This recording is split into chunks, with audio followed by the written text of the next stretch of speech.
Well, the 2026 FCT Area Council elections have been concluded, and the APC asserted significant dominance across the capital. In a decisive showing, the ruling party secured 5 chairmanship seats.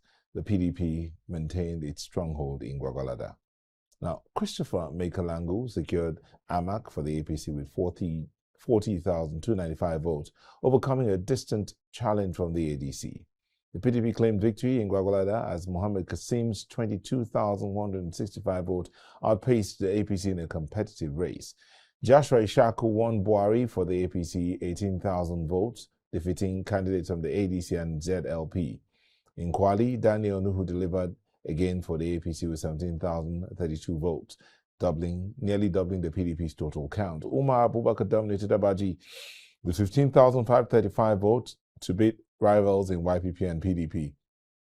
And Danjuma Shekwolo won Kuje with 17,269 votes, narrowly edging out the PDP in a tight contest.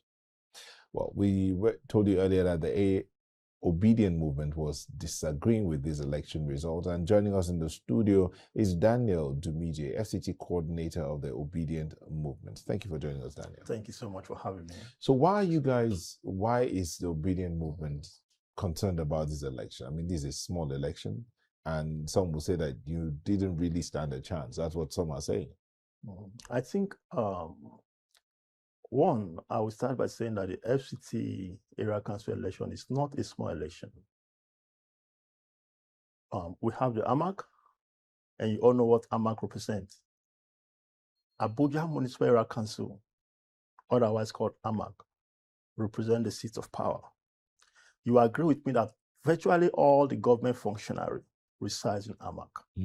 So saying this, how can you adjudge the Area Council election, FCT, as a small election? It's not a small election. And that's it. Secondly, the Obedients are not pleased with what transpired. That's why we choose to disagree, because we're all on ground. We're in the field. We went around, we saw everything that happened, that transpired. From the beginning,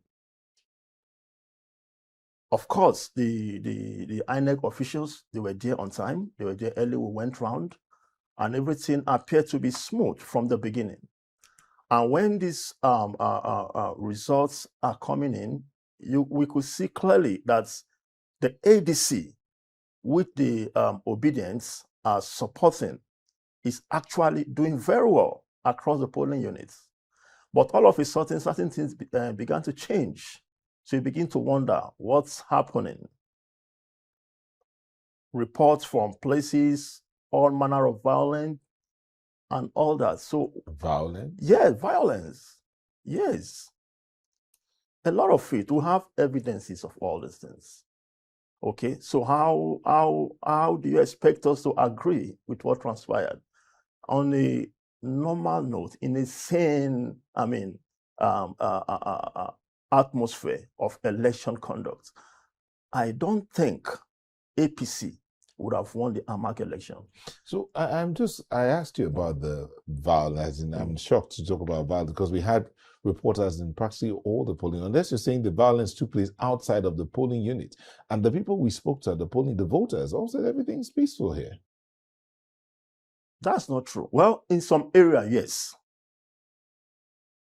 The voting appeared to be peaceful, but in other areas, no.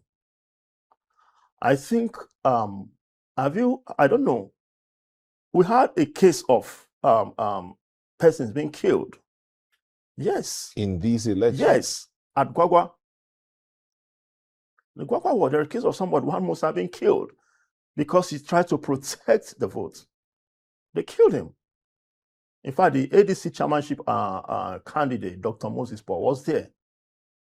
So how do you adjudge such election as being violent-free?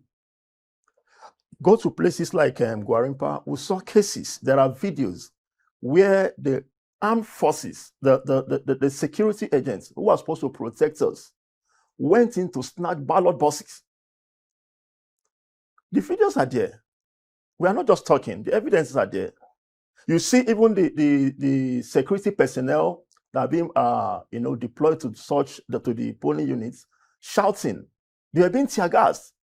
You tear gas your own personnel because you want to do the wrong thing. Tear gas them. They were shouting. Everybody was running. Security personnel. I can see policemen shouting. I mean, what is happening? They were shocked. They've not seen a thing like that before. How can they, policemen, even be tear gassed? Because another group of people came in, police uniform, police vehicle. Where is it coming from? On the day of election that we were told that we can see all over.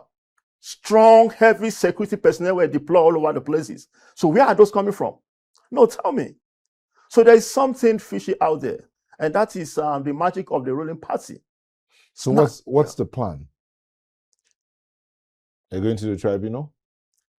Well, I think I will leave that to the candidates. He should decide the next plan. But generally, what transpired in most areas is nothing short of electoral malpractice. I must tell you that. And seeing that this election was executed using the 2022 Electoral Act, the punishment for Electoral Act, the punishment for that would be something minimal. So, what do you think should be done now?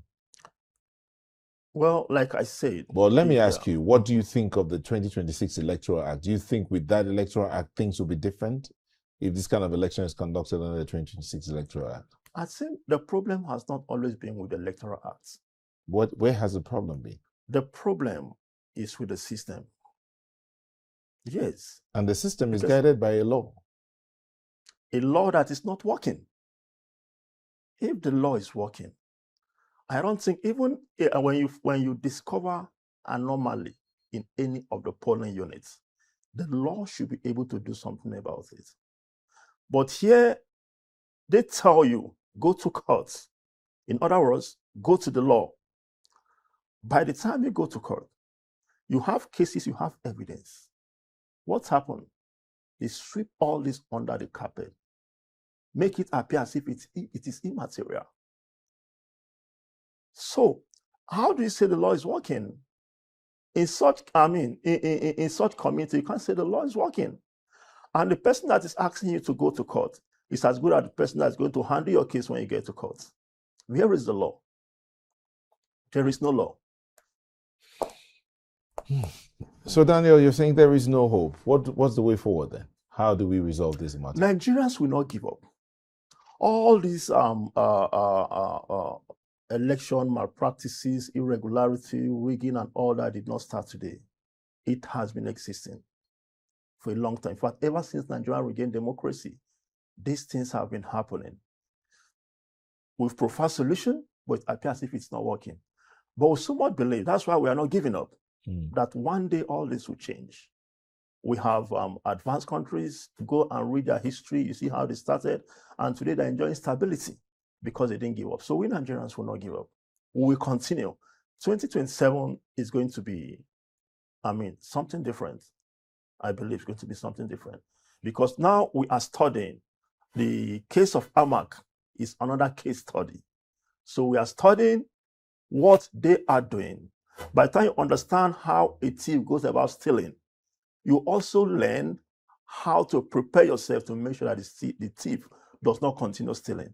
So we are watching, and we are also coming up with strategies to make sure that these things stop, because we want a good society for our people. All right. Yeah. Thank you so much. Daniel Dumije is the FCT Coordinator of the Obidient Movement. Thank you for coming in this evening. Thank you so much.